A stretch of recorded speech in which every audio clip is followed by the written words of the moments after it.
ಆತ್ಮೀಯ ಎಲ್ಲ ವಿದ್ಯಾರ್ಥಿಗಳಿಗೆ ಎಜುಕೇಷನ್ ಮುನ್ನಡೆ ಯೂಟ್ಯೂಬ್ ಚಾನಲ್ಗೆ ಸ್ವಾಗತ. ಆತ್ಮೀಯ ವಿದ್ಯಾರ್ಥಿಗಳೇ, ಇಂದು ನಡೆದ 2024-25ನೇ ಸಾಲಿನ ಮಾರ್ಚ್ ಪರೀಕ್ಷೆ ಪ್ರಶ್ನೆ ಪತ್ರಿಕೆ ಈ ರೀತಿಯಾಗಿದೆ. ಪ್ರಥಮ ಭಾಷೆ ಕನ್ನಡ. ಇದಕ್ಕೆ ಸಂಬಂಧಪಟ್ಟಂಥ ನಾವು ಒಂದು ಪ್ರಶ್ನೆ ಪತ್ರಿಕೆಯನ್ನು ನಾವು ನೋಡ್ತಾ ಹೋಗೋಣ. ಅದರ ಜೊತೆಗೆ ನಾವು ಸರಿಯಾದ ಉತ್ತರಗಳನ್ನು ಸಮೇತ ನಿಮಗೆ ಹೇಳ್ತಾ ಹೋಗ್ತಿದ್ದೀನಿ. ಎಲ್ಲ ಮಕ್ಕಳು ಚೆನ್ನಾಗಿ ಬರೆದಿರಿ ಅಂತ ಅನಿಸುತ್ತೆ. ಉತ್ತಮ ರೀತಿಯಲ್ಲಿ ಪರೀಕ್ಷೆಯನ್ನು ಬರೆದಿದ್ದೀರಾ. ಕೆಳಗಿನ ಪ್ರಶ್ನೆಗಳಿಗೆ ಅಥವಾ ಅಪೂರ್ಣ ಹೇಳಿಕೆಗಳಿಗೆ 4 ಆಯ್ಕೆಗಳನ್ನು ನೀಡಲಾಗಿದೆ.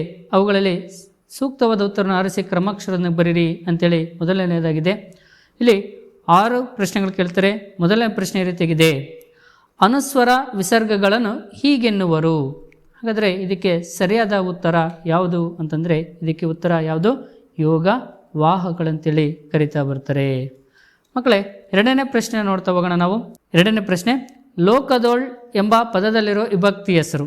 ಯಾವುದು ವಿಭಕ್ತಿ ಇರೋದು ಇಲ್ಲಿ ಅಂತಂದರೆ, ಇಲ್ಲಿ ನಿಮಗೆಲ್ಲ ಗೊತ್ತಿದೆ ಉತ್ತರ ಡಿ, ಸಪ್ತಮಿ ವಿಭಕ್ತಿ.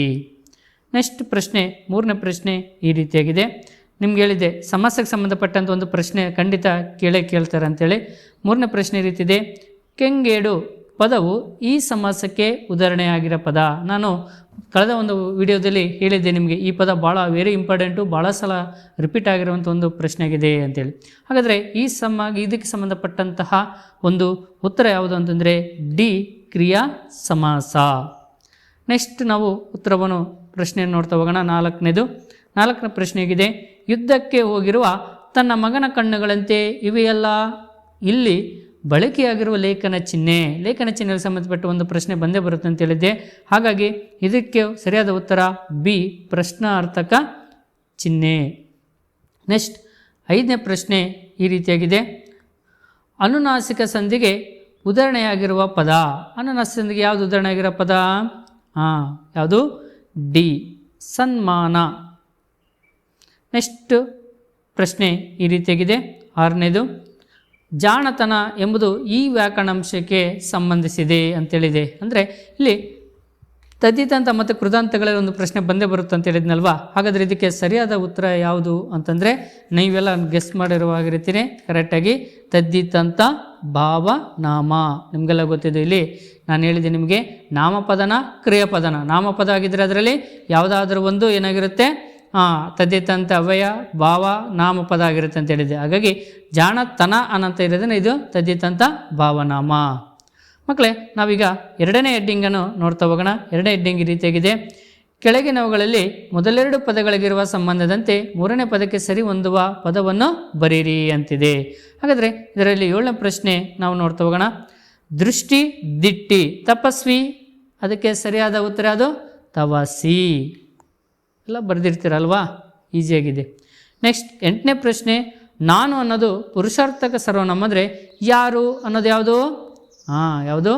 ಪ್ರಶ್ನಾರ್ಥಕ ಸರ್ವನಾಮ. ಓಕೆ.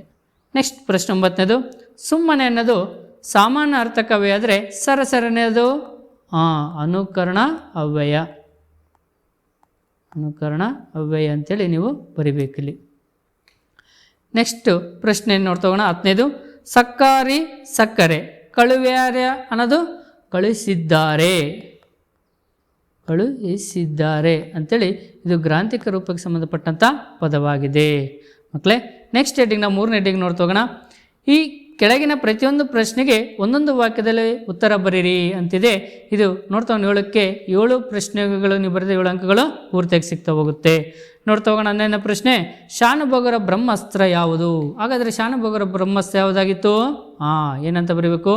ಕಿರ್ದಿ ಪುಸ್ತಕ ಅಂತೇಳಿ ಬರೆದಿದ್ದು ನಿಮಗೆ 1 ಅಂಕ ಸಿಗ್ತಾ ಹೋಗುತ್ತೆ. ನೆಕ್ಸ್ಟ್ 12ನೇ ಪ್ರಶ್ನೆ: ಶಿವಾನುಭವ ಶಬ್ದಕೋಶ ಕೃತಿ ಬರೆದವರು ಯಾರು? ಹಾಗಾದರೆ ನಿಮಗೆಲ್ಲ ಗೊತ್ತಿದೆ ಯಾರು? ಪಾಗು ಹಳಕಟ್ಟಿ ಅಂತೇಳಿ ಇವರು ಯಾವ ಕೃತಿಯನ್ನು ಬರೆದರೆ? ಶಿವನಾನುಭವ ಶಬ್ದಕೋಶ ಕೃತಿಯನ್ನು ಬರೆದಿರುವಂಥವರು. ಇದು ನಿಮಗೆ ಗೊತ್ತಿದೆ. ಯಾವುದು? ಎದೆಗೆ ಬಿದ್ದ ಅಕ್ಷರ ಪಾಠದಲ್ಲಿ ಬಂದಿರುವಂಥದ್ದು. ಶಾನುಭೋಗರ ಬ್ರಹ್ಮಾಸ್ತ್ರ ಬಂದಿರೋದು ಸಹ ಇದು ವ್ಯಾಘ್ರಗೀತೆಯಲ್ಲಿ. ಇಲ್ಲಿ ಪಾಠಕ್ಕೆ ಸಂಬಂಧಪಟ್ಟ 4 ಪ್ರಶ್ನೆಗಳನ್ನು ನಾವು ಗಮನಿಸ್ತಾ ಹೋಗೋಣ. ನೆಕ್ಸ್ಟ್ ಪಾಠ: ಶಬರಿ ರಾಮ ಲಕ್ಷ್ಮಣರಿಗೆ ಏನನ್ನು ಸಂಗ್ರಹಿಸಿದ್ದಳು? ಹೌದು, ಏನಂತಂದರೆ ನೀವು ಹೂಗಳನ್ನು ಇಷ್ಟು ಬರೆದರೆ ಶಬರಿಯು ರಾಮ ಲಕ್ಷ್ಮಣನಿಗೆ ಹೂವು, ಹಾಗೆಯೇ ಏನು ಹಣ್ಣು ಹಂಪಲುಗಳು, ಹಾಗೆಯೇ ಕೊನೆಯದಾಗಿ ಮಧು ಪರ್ಕ ಅಂತೇಳ್ಬಿಟ್ಟು ನೀವು ಬರೆದ್ರೆ ನಿಮಗೆ ಏನು ಎಷ್ಟು ಅಂಕ? 1 ಅಂಕ ಪೂರ್ಣಾಂಕ ಸಿಗ್ತಾ ಹೋಗುತ್ತೆ. ನೆಕ್ಸ್ಟ್ ಪ್ರಶ್ನೆ 14ನೇದು, ಸೂರ್ಯಮಿತ್ರನು ತನಗೆ ಕಾಶ್ಯಪಿ ಎಂಬ ತಂಗಿ ಇಲ್ಲ ಎಂದು ಹೇಳಲು ಕಾರಣವೇನು? ಅಗ್ನಿಭೂತಿ ಮತ್ತು ವಾಯುಭೂತಿ ಪಾಠದಿಂದ ಬಂದಿರುವಂಥ ಒಂದು ಪ್ರಶ್ನೆ ಆಗಿದೆ. ಏನಕ್ಕೆ ಅಂತಂದರೆ ಅವರು ಹೇಳ್ತಾರಲ್ಲಿ ಏನಂತ, ಹಿಂದಿನಂತೆ ಏನು ಸೂರ್ಯಮಿತ್ರ ಏನು ಹೇಳ್ತಾರೆ ಕಾಶ್ಯಪಿಂದೆ, ಹಿಂದಿನಂತೆ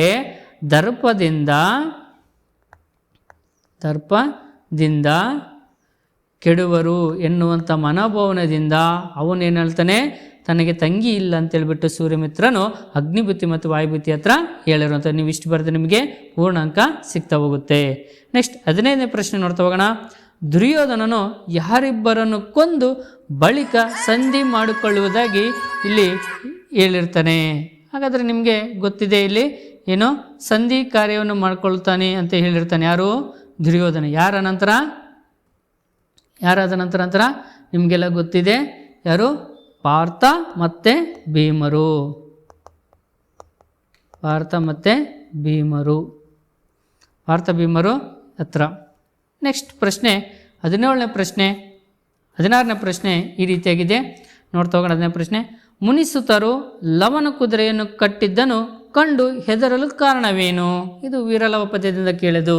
ಏನಕ್ಕೆ ಅಂತಂದರೆ ಇಲ್ಲಿ ನಮ್ಮನ್ನು ಬಡಿವರು ಅಂತೇಳ್ಬಿಟ್ಟು ನೀವು ಬರೆದ್ರೆ ಸಾಕು, ಇಲ್ಲಿ 1 ಅಂಕ. ನಮ್ಮನ್ನು ಬಡಿವರು, ಅವ್ರು ನಮ್ಮನ್ನೆಲ್ಲ ಹೊಡೆದಾಕ್ಬಿಡ್ತಾರೆ ಅನ್ನೋದಕ್ಕೋಸ್ಕರ ಇಲ್ಲಿ ಏನು ಮಾಡ್ತಾರೆ, ಮುನಿಸುತರು ಹೆದರಿರ್ತಾರೆ. ಆ ರೀತಿಯಾಗಿ ಲವನ ಹತ್ರ ಹೇಳ್ತಾರೆ. ನೆಕ್ಸ್ಟ್ 17ನೇ ಪ್ರಶ್ನೆ, ದುಡ್ಡಿನ ಪಹತ್ಯ ಹಡಿರಿದವರೆಗೆ ಯಾವುದು ಕ್ಷುದ್ರವಾಗಿ ಕಾಣುತ್ತದೆ ಅಂತಂದರೆ ಯಾವುದು ಅಂತಂದ್ರೆ ಅಲ್ಲಿ ಜಗತ್ತು ಅಂತೇಳಿ ಬರಿಬೇಕಾಗುತ್ತೆ. ನೀವು ಜಗತ್ತು ಅಂತ ಬರೆದು ನಿಮಗೆ 1 ಅಂಕ ಖಂಡಿತ ಸಿಗುತ್ತೆ. ನೆಕ್ಸ್ಟ್ ಪ್ರಶ್ನೆಯನ್ನು ನೋಡ್ತಾ ಹೋಗೋಣ. ಈ ಕೆಳಗಿನ ಪ್ರಶ್ನೆಗಳಿಗೆ 3 ಅಥವಾ 4 ವಾಕ್ಯಗಳಲ್ಲಿ ಉತ್ತರ ಬರೀರಿ. ಇದು 10ಕ್ಕೆ ಹೇಳ್ತಾರೆ, 2 ಮಾರ್ಕ್ಸ್ 20 ಅಂಕಗಳಲ್ಲಿ ನೀವು ಗಳಿಸ್ಬೋದು.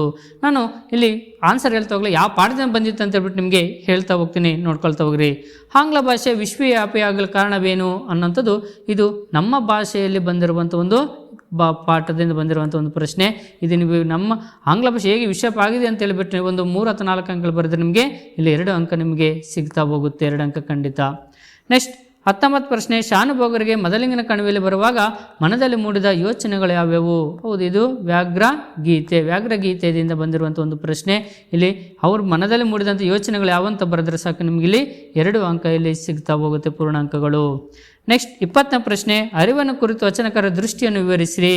ಇದು ನಿಮಗೆಲ್ಲ ಗೊತ್ತಿರುವಂತೆ ಏನು, ಎದೆಗೆ ಬಿದ್ದ ಅಕ್ಷರ ಎಂಬ ಪಾಠದಿಂದ ಬಂದಿರುವಂಥದ್ದು.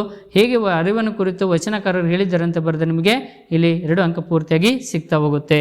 21ನೇ ಪ್ರಶ್ನೆ, ಶಬರಿಯು ರಾಮ ಲಕ್ಷ್ಮಣರನ್ನು ಉಪಚರಿಸಿದ ರೀತಿಯನ್ನು ವಿವರಿಸಿ. ನೋಡಿ, ರಾಮ ಲಕ್ಷ್ಮಣ ಯಾವ ರೀತಿಯಾಗಿ ಉಪಚರಿಸಿದಳು ಅನ್ನೋ ಬಗ್ಗೆ ಶಬರಿ ಎಂಬ ಒಂದು ಪಾಠದಿಂದ ಬಂದಿರುವಂಥ ಕೇಳುವಂಥ ಪ್ರಶ್ನೆ.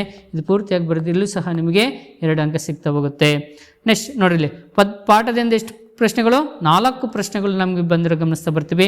ಈಗ ಪದ್ಯದಿಂದ 2 ಪ್ರಶ್ನೆಗಳು ಯಾವ್ಯಾವಿದೆ ಅಂತೇಳಿ ನೋಡ್ತಾ ಹೋಗೋಣ. ಮೊದಲನೇದು, ದ ರಾ ಬೇಂದ್ರೆಯವರು ಹಕ್ಕಿ ಹಾರಾಟವನ್ನು ಆಕಾಶಕ್ಕೆ ಹೇಗೆ ಹೋಲಿಸಿದ್ದಾರೆ ಅನ್ನೋಂತ ಬರೆದರೆ ಇದು ಹಕ್ಕಿ ಹಾರುತ್ತಿದೆಯಾ ನೋಡಿದಿರಾ ಎಂಬ ಒಂದು ಪದ್ಯದಿಂದ ಬಂದಿದೆ.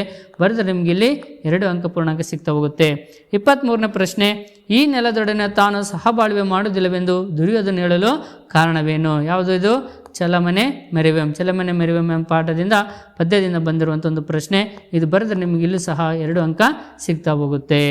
ನೆಕ್ಸ್ಟ್ 24 ಪ್ರಶ್ನೆ, ಇಲ್ಲಿ ನೋಡಿ, ಪದ್ಯದಿಂದ 2 ಪ್ರಶ್ನೆ ಆದ್ವಲ್ಲ. ಈಗ ಪೂರಕ ಪಾಠದಿಂದ ಎಷ್ಟು ಪ್ರಶ್ನೆ? 4 ಪ್ರಶ್ನೆ ಬಂದಿರೋದು ನಾವು ಇಲ್ಲಿ ಗಮನಿಸ್ತಾ ಹೋಗೋಣ. ಮೊದಲನೇದಾಗಿ, ಕವಿಯತ್ರಿ ಡಾಕ್ಟರ್ ವಿಜಯಶ್ರೀ ಸಬರದ ಅವರು ಒಡೆಯನ ಮನೆ ಅಂಗಳದ ಪ್ರಕೃತಿಯ ಸಂಭ್ರಮವನ್ನು ಹೇಗೆ ವರ್ಣಿಸಿದ್ದಾರೆ? ಹೌದು, ವಸಂತ ಮುಖ ತೋರಲಿಲ್ಲ ಎಂಬ ಒಂದು ಪೂರಕ ಪಾಠದಿಂದ ಬಂದಿರುವಂಥ ಪ್ರಶ್ನೆ ಆಗಿದೆ. ಹೇಗೆ ಪ್ರಕೃತಿ ಸಂಭ್ರಮ ಹೇಗೆ ವರ್ಣಿಸಿದ್ದಾರೆ ಅಂತ ನಿಮ್ಗೆ ಬರೆದ್ರೆ ಇಲ್ಲೂ ಸಹ ನಿಮ್ಗೆ ಎಷ್ಟು ಅಂಕ? 2 ಪೂರ್ಣಾಂಕ ಸಿಗ್ತಾ ಹೋಗುತ್ತೆ. ನೆಕ್ಸ್ಟ್ 25ನೇ ಪ್ರಶ್ನೆ ನಾವು ನೋಡ್ತಾ ಹೋಗೋಣ. 25ನೇ ಪ್ರಶ್ನೆ, ವಿವೇಕಾನಂದರು ದೇಶದ ಪ್ರಗತಿಗೆ ಹೇಗೆ ಸ್ಥಿರವಾಗುವುದು ಎಂದು ವಿವರಿಸಿದ್ದಾರೆ. ಇದು ಸಹ ಪೂರಕ ಪಾಠ. ಯಾವುದು ಅಂದರೆ ಉದಾತ್ತ ಚಿಂತನೆಗಳು ಎಂಬ ಒಂದು ಪೂರಕ ಪಾಠದಿಂದ ಬಂದಿರುವಂಥ ಪ್ರಶ್ನೆ ಬರೆದು ನಿಮಗೆ ಇಲ್ಲಿ ಸಹ 2 ಅಂಕ ಸಿಗ್ತಾ ಹೋಗುತ್ತೆ. ನೆಕ್ಸ್ಟ್ ಭಗವಂತನಲ್ಲಿ ಶರಣಾಗುವ ಭಾವ ಅಕ್ಕಮಹಾದೇವರ ವಚನದಲ್ಲಿ ಹೇಗೆ ವ್ಯಕ್ತಗೊಂಡಿದೆ? 26ನೇ ಪ್ರಶ್ನೆಯಲ್ಲಿ ಇಲ್ಲಿ ಅಕ್ಕಮಹಾದೇವರು ಬರೆದಿರುವಂಥ ವಚನಗಳು ಎಂಬ ಪೂರ್ವಕ ಪಾಠದಿಂದ ಬಂದಿದೆ. ಹೇಗೆ ಭಗವಂತನ ಶರಣಾಗಬೇಕೆಂಬುದ್ರ ಬಗ್ಗೆ ಕುರಿತು ನೀವು ಬರೆದ್ರೆ ಇಲ್ಲಿ ಸಹ ನಿಮಗೆ 2 ಅಂಕ ಪೂರ್ಣಾಂಕ ಸಿಗುತ್ತಾ ಹೋಗುತ್ತೆ. ನೆಕ್ಸ್ಟ್ 27ನೇ ಪ್ರಶ್ನೆ, ಪೈಗಳು ಪ್ರಾಸ ತೊರೆದು ಬರೆಯಲು ನಿಶ್ಚಯಿಸಿದ ಸಂದರ್ಭವನ್ನು ವಿವರಿಸ್ರಿ. ಹೌದು, ಇದ್ಯಾವುದು? ನಾನು ಪ್ರಾಸ ಬಿಟ್ಟ ಕತೆ, ನಾನು ಪ್ರಾಸ ಬಿಟ್ಟ ಕತೆ ಎಂಬುದ ಒಂದು ಪಾಠದಿಂದ ಬಂದಿರದೆ. ಇಲ್ಲಿ ಪೂರ್ಣಾಂಕ ಬರೋದು ನಿಮಗೆ 2 ಅಂಕ ಸಿಗ್ತಾ ಹೋಗುತ್ತೆ. ನೆಕ್ಸ್ಟ್ ಹೆಡ್ಡಿಂಗು, ಇಬ್ಬರು ಕವಿಗಳ ಪರಿಚಯ ಕೇಳ್ತಾರೆ. ಕವಿಗಳ ಅಥವಾ ಸಾಹಿತಿ ಜನ್ಮಸ್ಥಳ, ಕಾಲ, ಕೃತಿ, ಬಿರುದುಗಳನ್ನು ನಿಮ್ಮ ಪ್ರಶಸ್ತಿಗಳನ್ನು ಬರೆದ್ರೆ ನಿಮಗೆ ಇಲ್ಲಿ ಏನಾಗುತ್ತೆ 6 ಅಂಕ ಸಿಗ್ತಾ ಹೋಗುತ್ತೆ. ಈಸಿಯಾಗಿ ಕೇಳಿದರೆ ಪಾಠದಿಂದ ಎಂ ಮರಿಯಪ್ಪ ಭಟ್ಟ ಇವರ ಒಂದು ಕಾಲ, ಸ್ಥಳ, ಹಾಗೆಯೇ ಕೃತಿಗಳು ಮತ್ತು ಪ್ರಶಸ್ತಿ ಬರೆದರೆ ನಿಮಗೆ ವಾಕ್ಯ ರೂಪದಲ್ಲಿ ಎಷ್ಟು ಮಾರ್ಕ? 3 ಅಂಕ ಸಿಗ್ತಾ ಹೋಗುತ್ತೆ. ನೆಕ್ಸ್ಟ್ ಕುಮಾರವ್ಯಾಸನ ಅಷ್ಟೇ, ಕಾಲ, ಇವನ ಸ್ಥಳ, ಹಾಗೆಯೇ ಕೃತಿ ಗೊತ್ತಿದೆ ನಿಮಗೆಲ್ಲ ಕೃತಿ ಯಾವುದು ಅಂತೇಳಿ. ಆ ಕೃತಿ ಬರೆದರು ಮತ್ತು ಅವರಿಗೆ ಬಿರುದುಗಳು ಬರೆದ್ರೆ ನಿಮಗೆ ಎಷ್ಟು ಅಂಕ? ಇಲ್ಲೂ ಸಹ 3 ಅಂಕಗಳು ಸಿಗೋದು ಖಂಡಿತ. ಇಷ್ಟು ಬರೆದರೆ ಸಾಕು, ನಿಮಗೆ 3 ಅಂಕ ಪೂರ್ಣಾಂಕ ಸಿಗ್ತಾ ಹೋಗುತ್ತೆ. ನೆಕ್ಸ್ಟ್ ಹೆಡ್ಡಿಂಗ್ ನೋಡ್ತಾ ಹೋಗೋಣ. ಈ ಕೆಳಗಿನ ಪದ್ಯ ಭಾಗಕ್ಕೆ ಪ್ರಸ್ತಾರ ಹಾಕಿ ಗಣ ವಿಭಾಗ ಮಾಡಿ ಛಂದಸ್ಸಿನ ಹೆಸರನ್ನು ಬರೀರಿ. ಒಂದು ಕೇಳಿದರೆ 1ಕ್ಕೆ 3ಕ್ಕೆ 3 ಬರೀಬೇಕು. ನಿಮ್ಗೆ ಹೇಳಿದ್ದೆ 30ನೇ ಪ್ರಶ್ನೆ ರೀತಿಯಾಗಿದೆ. ಯಾವಾಗ 3 ಅಕ್ಷರ ನೀವು ಡಿವೈಡ್ ಮಾಡ್ಕೊಂಡು ಹೋದ ತಕ್ಷಣ ಯಾವಾಗ 4 ಲಘುಗಳು ಬಂದ ತಕ್ಷಣ ನೀವು ಗೆಸ್ ಮಾಡ್ಬೋದು ಇದು ಯಾವ ವೃತ್ತ ಅಂತಂದರೆ ಹೌದು ಚಂಪಕ ಮಾಲ ವೃತ್ತ ಅಂತೇಳಿ ಬರುತ್ತೆ. ಈ 4 ವಿಭಾಗ ಮಾಡ್ಕೊಂಡ್ಬಿಟ್ಟು ನೀವು ಏನಾದರೂ ಲಘು ಗುರುಗಳನ್ನು ಹಾಕಿದ ನಂತರ ಇದು ಯಮತರಾಜ ಬಾನಸಲಂ ಸೂತ್ರನ ಹಾಕ್ಕೊಂಡು ಅದರಲ್ಲಿ ಯಗಣ ಮಗಣ ರಗಣ ಅಂತೇಳಿ ಏನಾದರೂ ಬರೆದು ಅವ್ರಿಗೆ ಸರಿಯಾದ ರೀತಿಯಲ್ಲಿ ಬರೆದ್ರೆ ನಿಮಗೆ ಇಲ್ಲಿ ಎಷ್ಟು ಅಂಕ? 3 ಅಂಕಗಳು ಇಲ್ಲಿ ನಿಮಗೆ ಪೂರ್ಣಾಂಕಗಳು ಸಿಗ್ತಾ ಹೋಗುತ್ತೆ. ನೆಕ್ಸ್ಟ್ ಹೆಡ್ಡಿಂಗ್ 8ನೇದು, ಕೆಳಗಿನ ವಾಕ್ಯದಲ್ಲಿರುವ ಅಲಂಕಾರವನ್ನು ಹೆಸರಿಸಿ ಲಕ್ಷಣ ಬರೆದು ಸಮನ್ವಯಗೊಳಿಸಿ. 31ನೇ ಪ್ರಶ್ನೆ ಈ ರೀತಿಯಾಗಿದೆ. ಮಾರಿಗೋತಣವಾಯಿತು ನಾಳಿನ ಭಾರತವು. ಈಸಿಯಾಗಿದೆ. ಯಾವ ಅಲಂಕಾರ? ರೂಪಕ ಅಲಂಕಾರ ಅಂತ ಹೆಸರು ಬರೆದು ಲಕ್ಷಣ ಬರೆದು ಸಮನ್ವಯಗೊಳಿಸಿದರೆ ನಿಮಗೆ ಎಷ್ಟು ಅಂಕ? ಇಲ್ಲಿ 3 ಅಂಕಗಳು ಸಿಗ್ತಾ ಹೋಗುತ್ತೆ. ನೆಕ್ಸ್ಟ್ ಹೆಡ್ಡಿಂಗು, ಗಾದೆಗಳಲ್ಲಿ ಯಾವುದಾದ್ರೂ ಒಂದು ಗಾದೆಯನ್ನು ಮಹತ್ವದೊಂದಿಗೆ ವಿಸ್ತರಿಸಿ ಬರೆಯಿರಿ ಅಂತ ಕೇಳ್ತಾರೆ. ಈಸಿಯಾಗಿದೆ. 32ನೇ ಪ್ರಶ್ನೆ, ಆಳಾಗಿ ಬಲ್ಲವನ ಅರಸನಾಗಬಲ್ಲ. ಅಥವಾ ಇದು ಗೊತ್ತಿಲ್ಲ ಅಂತಂದರೆ ಒಗ್ಗಟ್ಟಿನಲ್ಲಿ ಬಲವಿದೆ. ಇಲ್ಲಿ ಬರಿಬೇಕು. ನೀವೇನು ಬರಿಬೇಕು? ಆಯ್ಕೆ ಬರಿಬೇಕು. ಆನಂತರ ಆ ಗಾದೆಯ ಮಹತ್ವವನ್ನು ಬರಿತಾ ಹೋಗಬೇಕು. ಆನಂತರ ಇದರ ಒಂದು ಉಪಸಂಹಾರ ಅಂತೇಳಿ ಬರೆದರೆ ನಿಮಗಿಲ್ಲಿ ಸಹ 3 ಅಂಕಗಳು ಸಿಗ್ತಾ ಹೋಗುತ್ತೆ. ಗಾದೆ ಮಹತ್ವ ಬರೆದ್ರೆ ನಿಮಗೆ ಸಾಕು 1 ಅಂಕ ಖಂಡಿತ ಬಂದೇ ಬರುತ್ತಾ ಹೋಗುತ್ತೆ. ನೆಕ್ಸ್ಟ್ ನಮಗೆ ಹೆಡ್ಡಿಂಗ್ ನೋಡ್ತಾ ಹೋಗೋಣ. ಇಲ್ಲಿ ಈ ಕೆಳಗಿನ ವಾಕ್ಯ ಅಥವಾ ಹೇಳಿಕೆಗಳಿಗೆ ಸಂದರ್ಭ ಮತ್ತು ಸ್ವಾರಸ್ಯಗಳನ್ನು ಬರೀರಿ. ಇಲ್ಲಿ 6 ಕೇಳ್ತಾರೆ. 6 × 3 18 ಅಂಕಗಳು ನಿಮಗೆ ಒಳ್ಳೆ ಸ್ಕೋರ್ ಆಗುವಂಥ ಒಂದು ವಿಭಾಗ ಇದು. ನಾವು ಮೊದಲನೇ ಸಂದರ್ಭ ನೋಡ್ತಾ ಹೋಗೋಣ. ಇಲ್ಲಿ ನಾನು ಯಾವ ಪಾಠದಿಂದ ಬಂದಿದ್ದೆ ಅಂತ ಹೇಳ್ಬಿಟ್ಟು ನಿಮಗೆ ಹೇಳ್ತಾ ಹೋಗ್ತೀನಿ. ಇಲ್ಲಿ ಮೊದಲನೇದಾಗಿ ನಾವು ನೋಡ್ತಾ ಹೋಗೋಣ. ಮೊದಲನೇದು ಯಾವುದು ಅಂತಂದರೆ ಶಿಕ್ಷಣಕ್ಕಾಗಿ ಶಿಕ್ಷಣವಿರಬೇಕು. ಇದು ಒಂದು ಪಾಠದಿಂದ ಬಂದಿರೋದು. ಯಾವುದು ಅಂತಂದರೆ ಭಾಗ್ಯಶಿಲ್ಪಿಗಳು ಎಂಬ ಪಾಠದಿಂದ ಬಂದಿದೆ. ಇಲ್ಲಿ ನೀವು ಬರಿಬೇಕು. ಗೊತ್ತಿದೆ ಆಪ್ಷನ್ಸ್ ಏನಂತ. ಆಯ್ಕೆ ಬರೆದ್ರೆ 1 ಅಂಕ, ಹಾಗೆಯೇ ಸಂದರ್ಭ ಬರೆದ್ರೆ ಎಷ್ಟು ಅಂಕ? ಯಾವ ಸಂದರ್ಭದಲ್ಲಿ ಹೇಳಿದೆ ಅಂದರೆ 1 ಅಂಕ. ಆನಂತರ ಸ್ವಾರಸ್ಯ ಬರೆದ್ರೆ ನಿಮಗಿಲ್ಲಿ 1 ಅಂಕ. ಒಟ್ಟು 3 ಅಂಕಗಳು ಸಿಗ್ತಾ ಹೋಗುತ್ತೆ. ನೆಕ್ಸ್ಟ್ ಹೆಡ್ಡಿಂಗ್ ನಾವು ನೋಡ್ತಾ ಹೋಗೋಣ. ಅಲ್ಲಿ ನೆಕ್ಸ್ಟ್ ಒಂದು ಸಂದರ್ಭವನ್ನು 34ನೇ ಪ್ರಶ್ನೆ, ಪ್ರವಾಸವು ಶಿಕ್ಷಣದ ಒಂದು ಭಾಗವಾಗಿದೆ. ಹೌದು, ಇದು ಯಾವುದು? ಲಂಡನ್ ನಗರದಿಂದ ಒಂದು ಬಂದಿರುವಂಥ ಒಂದು ಸಂದರ್ಭವಾಗಿದೆ. ಇಲ್ಲಿ ಅಷ್ಟೇ ನಿಮ್ಗೆ ಆಯ್ಕೆ ಮತ್ತು ಸಂದರ್ಭ ಸರಸ್ಯ ಬರೆದು ನಿಮಗಿಲ್ಲಿ ಪೂರ್ಣಾಂಕ ಸಿಗ್ತಾ ಹೋಗುತ್ತೆ. 35ನೇದು, ವಿದ್ಯಾರ್ಥಿಗಳಾಗಿದೋದಂ ಕಲ್ವೆಂಬೆಂತೆಳ್ತೊಳ್ ಬಂದಿರಿಪಡೆ ಅಂಥದ್ದು. ಇದು ಅಗ್ನಿಭೂತಿ ಮತ್ತು ವಾಯುಭೂತಿಯಿಂದ ಕೇಳಿರೋದು. ಅಗ್ನಿಭೂತಿ ಮತ್ತು ವಾಯುಭೂತಿ ಪಾಠದಿಂದ ಬಂದಿರುವಂಥ ಒಂದು ಸಂದರ್ಭವಾಗಿದೆ. ನೆಕ್ಸ್ಟ್ 36 ಪ್ರಶ್ನೆ, ಸಾರ್ವಭೌಮರ ನೆತ್ತಿಯ ಕುಕ್ಕಿ. ಇದು ಯಾವ ಪಾಠ? ಹೌದು, ಕರೆಕ್ಟ್. ಹಕ್ಕಿ ಹಾರುತ್ತಿದೆ ನೋಡಿದಿರಾ ಎನ್ನುವಂಥ ಒಂದು ಪದ್ಯದಿಂದ ಬಂದಿರುವಂತಹದ್ದು. ನೆಕ್ಸ್ಟ್ ಇಲ್ಲಿ 37ನೇ ಒಂದು ಸಂದರ್ಭ, ಗಿಳಿಯದೆ ಬಣ್ಣದ ನೋಟ.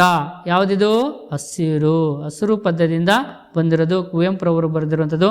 ಇದು ನೀವೇನು ಕೇಳಿದರೆ ಅಭ್ಯಾಸ ಪ್ರಶ್ನೆಲಿಲ್ಲ. ಇದೊಂದು ನಾನು ಹೇಳಿದ್ದೀನಿ ನಿಮಗೆ ಅಪ್ಲೈಡ್ ಕ್ವಶನ್ಸ್ ಒಂದು ಕೇಳ್ತಾರೆ ಅಂತ. ಇದು ಹಸಿರು ಪದ್ಯದಿಂದ ಬಂದಿರುವಂಥದ್ದು.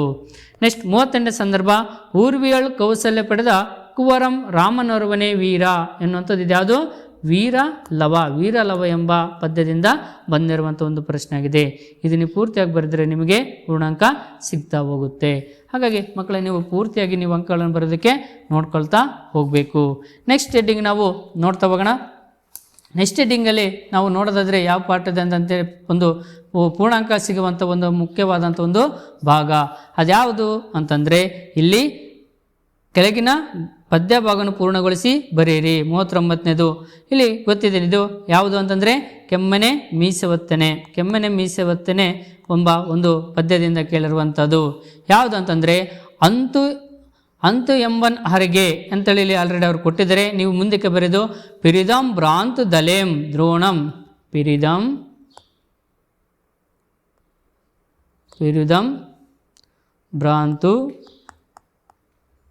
ಭ್ರಾಂತು ದಲೆಂ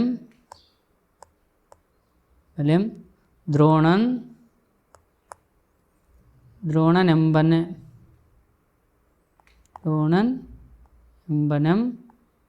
ಪಾರ್ವನೆ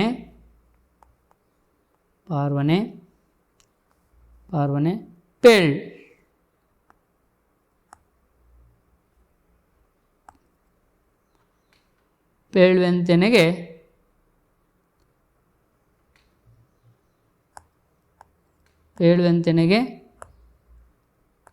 ಕಳಿಯನೆನೋಂ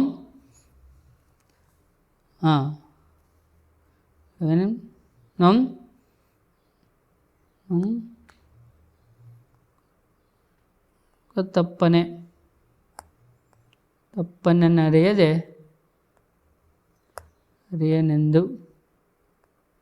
ಅರಿಯನೆಂದು ಸಭೆಯೋಳ್ ನುಡಿದಂ. ಇಷ್ಟು ಬರೆದು ನಿಮ್ಗೆ ಎಷ್ಟು ಅಂಕ? 4 ಅಂಕಗಳು ಸಿಗುತ್ತೆ ಮಗು. ಇದಲ್ಲ ಅಂತಂದರೆ ಇನ್ನೊಂದಿದೆ. ಒಡಿವೆನೆ ಅರ್ತಿಗೆ ಇತ್ತೇನು ಅವನಿತೆ ಒಳಂ ಗುರುವಿಗೆ ಇತ್ತೇನು ಹೀಗಳು ಒಂದು ಅಡಿಕೆಯಮಂ ಇಲ್ಲ ಕೈಯೋಳು ಹೆರದ ಶ್ರುತಂ ಪಾರಗನ್ ಎಂತು ಸಂತಸಂ ಬಡಿಸುವೆನು ಇನ್ನು ಇದೊಂದೇ ದನದ ಇರ್ದಿದ್ದೆ ದಿವ್ಯ ರಾಶಿಗಳು ಇರ್ದಿದ್ದು ಇಲ್ಲ ಒಡಮೆ ಸಮಂತ ಪೇಳ್ ಅವದನ್ನು ಈವುದು ಕುಂಭ ಸಂಭವಂ ಅಂತೇಳಿ ಬರೆದ್ರೆ ನಿಮಗೆ ಎಷ್ಟು ಅಂಕ? 4 ಅಂಕ ಇಲ್ಲಿ ಸಿಗ್ತಾ ಹೋಗ್ತೀವಿ. ಇದರಲ್ಲಿ ಯಾವುದಾದ್ರೂ ಒಂದನ್ನು ಬರೆದರೆ ಸಾಕು ನಿಮಗೆ ಇಲ್ಲಿ 4 ಅಂಕಗಳು ಸಿಗೋದು ನಾವು ನೋಡ್ತಾ ಹೋಗ್ಬೋದು. ನೆಕ್ಸ್ಟ್ ನಾವು ನೋಡ್ತಾ ಹೋಗೋಣ. ಈ ಕೆಳಗಿನ ಪದವನ್ನು ಅರ್ಥ ಮಾಡಿಕೊಂಡು ಅಡಕವರ್ಗ ಮೌಲ್ಯವನ್ನು ಆಧರಿಸಿ ಸಾರಾಂಶವನ್ನು ಬರೀರಿ ಅಂತ ಹೇಳುತ್ತೆ. ನಿಮಗೆಲ್ಲ ಗೊತ್ತಿದೆ, ಯಾಕೆಂದರೆ ಸಾರಾಂಶವನ್ನು ಬರೆದರೆ ನಿಮಗೆ ಎಷ್ಟು ಇಲ್ಲಿ 4 ಮಾರ್ಕ್ಸ್ಗಳು ಸಿಗೋದನ್ನು ನಾವು ನೋಡ್ತಾ ಹೋಗ್ಬೋದು. ಹಾಗಾದರೆ ಇಲ್ಲಿ ಹೇಳಿರುವಂತಹ ಒಂದು ಪದ್ಯದ ಯಾವುದು ಅಂತಂದರೆ 40ನೇ ಪ್ರಶ್ನೆಯಲ್ಲಿ ಇಲ್ಲಿ ಹಲಗಲಿ ಬೇಡರು ಎಂಬ ಒಂದು ಪದ್ಯದಿಂದ ಕೇಳಿರುವಂಥದ್ದು. ಜಡಗ ಹೇಳುತ್ತಾನ ಹೊಡೆಯಿರಿ ಇವರ ಪೋರಘಾತಕರ ನಿಸವಘಾತಕ ಮಾಡಿದರವರ ನಂಬಿಗಿಲ್ಲ ನಮಗ ಪಿತೂರ ಮೋಸ ಮಾಡಿ ನಮ್ಮ ದೇಶ ಗೆದ್ದುತ್ತಾರೋ ಮುಂದ ನಮಗ ಘೋರ ಅಂದು ಹೊಡೆದಾನ ಒಂದು ಗುಂಡಿಗೆ ಅದು ಸಾಹೇಬನ ಟಾರ ಅನ್ನುವಂಥದ್ದು. ಇದು ಮುಖ್ಯವಾಗಿ ಇದು ಹಲಗಲಿ ಬೇಡರು ಎಂಬ ಪದ್ಯದಿಂದ ಕೇಳಿರುವಂಥ ಒಂದು ಪದ್ಯ. ಇದು ಬರಿಬೇಕಿಲ್ಲಿ ಆಯ್ಕೆ, ಹಾಗೆಯೇ ಕವಿ ಇಲ್ಲಿ ಲೇಖಕರ ಹೆಸರು ಬಿದ್ದರೆ ಲೇಖಕರ ಹೆಸರು, ಹಾಗೆಯೇ ಇದರ ಯಾವ ಪದ್ಯ ಅಂತ ಬರೆದು ಅದರ ಮಹತ್ವ ಬರೆದ್ರೆ ಸಾಕು. ಈಗ ಏನು ಹೇಳ್ತಾನೆ ಅಂದರೆ ಜಡಗೆ ಹೇಳ್ತಾನೆ ಇವರನ್ನು ಹೊಡಿರಿ, ಇವರನ್ನು ಸಂಪೂರ್ಣವಾಗಿ ಮೋಸಗಾರರು, ವಿಶ್ವಾಸ ವಂಚಕರು, ಇವರ ಮೇಲೆ ನಂಬಿಕೆ ಇಲ್ಲ, ಒಳಸಂಚಿನಿಂದ ಮೋಸ ಮಾಡಿ ನಮ್ಮ ದೇಶ ಗೆಲ್ತಾರೆ, ಮುಂದೆ ನಮಗೆ ಆಪತ್ತು ಕಾದಿದೆ ಎಂದು ಗುಂಡು ಹೊಡೆಯುತ್ತಾನೆ. ಈ ರೀತಿಯಾಗಿ ನೀವು ಬರೆದರೆ ನಿಮಗೆ ಇಲ್ಲಿ ಸಹ ಪೂರ್ಣವಾದಂತಹ ಎಷ್ಟು 4 ಅಂಕಗಳು ಸಿಗ್ತಾ ಹೋಗ್ತದೆ. ಇದರ ಒಂದು ಮೌಲ್ಯವನ್ನು ಬರಿತಾ ಹೋದಾಗ ನಿಮಗೆ ಪೂರ್ಣಾಂಕ ಸಿಗುತ್ತೆ. ನೆಕ್ಸ್ಟ್ ಹೆಡ್ಡಿಂಗ್ ನೋಡ್ತಾ ಹೋಗೋಣ. ನಾವು ಈ ಕೆಳಗಿನ 8 ಅಥವಾ 10 ವಾಕ್ಯಗಳಲ್ಲಿ ಉತ್ತರ ಬರೀರಿ ಅಂತ ಇರುತ್ತೆ. 41 ಪ್ರಶ್ನೆ. ಇಲ್ಲಿ ರಾಹುಲನು ಮುದುಕಿಯ ಕುಟುಂಬಕ್ಕೂ ಮುದುಕಿಯ ರಾಹುಲನ ಮಾಡಿದ ಸಹಾಯವನ್ನು ಸಂಕ್ಷಿಪ್ತವಾಗಿ ವಿವರಿಸಿರಿ. ಹೌದು, ಇದು ಯುದ್ಧ ಪಾಠದಿಂದ ಬಂದಿರುವಂಥ ಒಂದು ಪ್ರಶ್ನೆ. ಅಥವಾ ಇದು ಗೊತ್ತಿಲ್ಲ ಅಂತಂದರೆ ಮತ್ತೊಂದು ಪ್ರಶ್ನೆ ಇರುತ್ತೆ. ಮುದುಕಿಯು ರಾಹಿಲನ ಸೈನಿಕರಿಂದ ರಕ್ಷಿಸಿದ ಬಳಿಕ ಯುದ್ಧದಿಂದ ತಾನು ಅನುಭವಿಸಿದ ಸಂಕಟವನ್ನು ಹೇಗೆ ವಿವರಿಸಿದ್ದಾಳೆ. 2ರಲ್ಲಿ ನೀವು 1 ಬರೆದಿದ್ದರೂ ಸಹ ನಿಮ್ಗೆ ಇಲ್ಲಿ ಸಹ 4 ಪೂರ್ಣಾಂಕಗಳು ಸಿಗ್ತಾ ಹೋಗುತ್ತೆ. ಇದು ನೆಕ್ಸ್ಟ್ ಪದ್ಯದಿಂದ 1 ಪ್ರಶ್ನೆ 2 ಪ್ರಶ್ನೆ ಕೇಳ್ತಾರೆ, ಅದರಲ್ಲಿ ಯಾವುದೋ ಒಂದನ್ನು ಬರಿಬೋದು. ಇಲ್ಲಿ ಕೇಳಿದರೆ 42ನೇ ಪ್ರಶ್ನೆ. ನಾವು ಯಾವ ಸಂಕಲ್ಪ ಕೈಗೊಳ್ಳಬೇಕೆಂದು ಕವಿ ಶಿವರುದ್ರಪ್ಪನವರ ಆಶಯವಾಗಿದೆ ವಿವರಿಸಿ. ಅಥವಾ ಸಂಕಲ್ಪ ಅನುಷ್ಠಾನದ ಕುರಿತು ಕವಿ GS ಶಿವರುದ್ರಪ್ಪನವರ ಅಭಿಪ್ರಾಯವನ್ನು ಬರೀರಿ. ಇದರ 2ರಲ್ಲಿ ಯಾವ್ದು ಬರೆದರೂ ಸಹ ನಿಮಗೆ ಎಷ್ಟು ಅಂಕ? 4 ಅಂಕಗಳು ಸಿಗ್ತಾ ಹೋಗ್ತವೆ. ನೆಕ್ಸ್ಟ್ ಹೆಡ್ಡಿಂಗು ನೋಡ್ತಾ ಹೋಗೋಣ. ಇಲ್ಲಿ ಗದ್ಯ ಭಾಗ ಮನಸ್ಸಿನಲ್ಲಿ ಓದಿಕೊಂಡು ಕೊಟ್ಟಿರೋ ಪ್ರಶ್ನೆಗಳಿಗೆ ಉತ್ತರ ಬರೀರಿ. ಪ್ಯಾಸೇಜ್ ಇದೆ, ಇಲ್ಲಿ ಪ್ಯಾಸೇಜ್ ಚೆನ್ನಾಗಿ ಓದ್ಕೊಳ್ಳೋ ನಂತರ ನಿಮಗೆ ಇಲ್ಲಿ 2 ಪ್ರಶ್ನೆಗಳನ್ನು ಇಲ್ಲಿ ಕೊಟ್ಟಿರ್ತಾರೆ. ಒಂದು ಪ್ರಶ್ನೆ 19ನೇ ಶತಮಾನದಲ್ಲಿ ಕನ್ನಡ ಸ್ಥಿತಿ ಹೇಗಿತ್ತು ಅನ್ನೋದು ಒಂದು ಪ್ರಶ್ನೆ. 2ನೇ ಪ್ರಶ್ನೆ ಕನ್ನಡದ ಹುಲಿ ಎನಿಸಿದ ಚೆನ್ನಬಸಪ್ಪನವರು ಡೆಪ್ಯೂಟಿ ಚೆನ್ನೈ ಎಜುಕೇಷನಲ್ ಇನ್ಸ್ಪೆಕ್ಟರ್ ಆಗಿ ಸೇವೆ ಸಲ್ಲಿಸಿದ ಸೇವೆಯನ್ನು ಬರೀರಿ ಅಂತ ಬರೆದ್ರೆ ನಿಮ್ಗೆ ಇಲ್ಲಿ ಸಹ 4 ಅಂಕಗಳು ಸಿಗ್ತಾ ಹೋಗುತ್ತೆ. ಪ್ಯಾಸೇಜ್ ಇದೆ, ಅಲ್ಲೇ ಓದ್ಕೊಂಡು ನೀವು ಉತ್ತರವನ್ನು ಬರೀಬಹುದು. ನೆಕ್ಸ್ಟ್ ಕೊನೆಯದಾಗಿ ನಿಮಗೆ ನೋಡ್ತಾ ಹೋಗೋಣ. ನಾವು ಇಲ್ಲಿ ಒಂದು ಕೆಳಗಿನ ಯಾವುದಾದ್ರೂ ಒಂದಕ್ಕೆ ಕೊಟ್ಟಿರೋ ಮಾಹಿತಿ ಆಧರಿಸಿ ಪತ್ರವನ್ನು ಬರೀರಿ. ಇಲ್ಲಿ ನಿಮ್ಗೆ ಗೊತ್ತಿದೆ, ಒಂದು ಮನವಿ ಪತ್ರ, ಇನ್ನೊಂದು ಖಾಸಗಿ ಪತ್ರ ಕೊಟ್ಟಿರ್ತಾರೆ. ನಿಮ್ಗೆ ಯಾವುದು ಚೆನ್ನಾಗಿ ಬಂದಿರುತ್ತೋ ಅದನ್ನು ನೀವು ಬರೆದಿದ್ದರೆ ಇಲ್ಲಿ ನಿಮಗೆ ಪೂರ್ಣ ಅಂಕಗಳು ಸಿಗ್ತಾ ಹೋಗುತ್ತೆ. ನೆಕ್ಸ್ಟು ಹೆಡ್ಡಿಂಗು ಕೆಳಗಿನ ಯಾವುದಾದ್ರೂ ಒಂದು ವಿಷಯಕ್ಕೆ 15 ವಾಕ್ಯಗಳಲ್ಲಿ ಕಡಿಮೆ ಇಲ್ಲದಂತೆ ಪ್ರಬಂಧವನ್ನು ಬರೆಯಿರಿ. 45ನೇ ಪ್ರಶ್ನೆ, ಒಂದು ನಿಮಗೆಲ್ಲ ಗೊತ್ತಿದೆ, ಒಂದು ಅಪ್ಲೈಡ್ ಅಂತ ಕೇಳ್ತಾರೆ, ಇನ್ನೊಂದು ನಿಮ್ಮ ಪುಸ್ತಕದ ಒಳಗಡೆ ಇರುವಂಥದ್ದು ಪ್ರಬಂಧನೆ ಬಂದಿರುತ್ತೆ. ಹಾಗಾಗಿ ಇಲ್ಲಿ ಒಂದು ನೈಸರ್ಗಿಕ ವಿಪತ್ತು ನಿರ್ವಹಣಾ ಕಾರ್ಯದಲ್ಲಿ ತಂತ್ರಜ್ಞಾನದ ಮಹತ್ವವನ್ನು ಕುರಿತು ಅಂತ ಅದನ್ನು ನೀವೇನಾದರೂ ಸಂಪೂರ್ಣ ಬರೆದ್ರೆ ನಿಮ್ಗೆ ಇಲ್ಲಿ 5 ಅಂಕ ಸಿಗ್ತಾ ಹೋಗುತ್ತೆ. ಅಥವಾ ಅದಿಲ್ಲ ಅಂತಂದರೆ ತ್ಯಾಜ್ಯ ವಸ್ತು ನಿರ್ವಹಣೆ, ಇದು ಪುಸ್ತಕದಲ್ಲೇ ಇದ್ದಂಥ ಒಂದು ಪ್ರಶ್ನೆ. ಹಾಗಾಗಿ ಇದು ಬರೆದರೆ ನಿಮಗೆ 5 ಅಂಕ ಸಿಗುತ್ತೆ. 2ರಲ್ಲಿ ಯಾವುದು ಬರೆದರೂ ಸಹ ನಿಮ್ಗೆ ಪೂರ್ಣ ಅಂಕಗಳು ಸಿಗ್ತಾ ಹೋಗುತ್ತೆ. ಎಲ್ಲ ವಿದ್ಯಾರ್ಥಿಗಳಿಗೂ ಧನ್ಯವಾದಗಳು.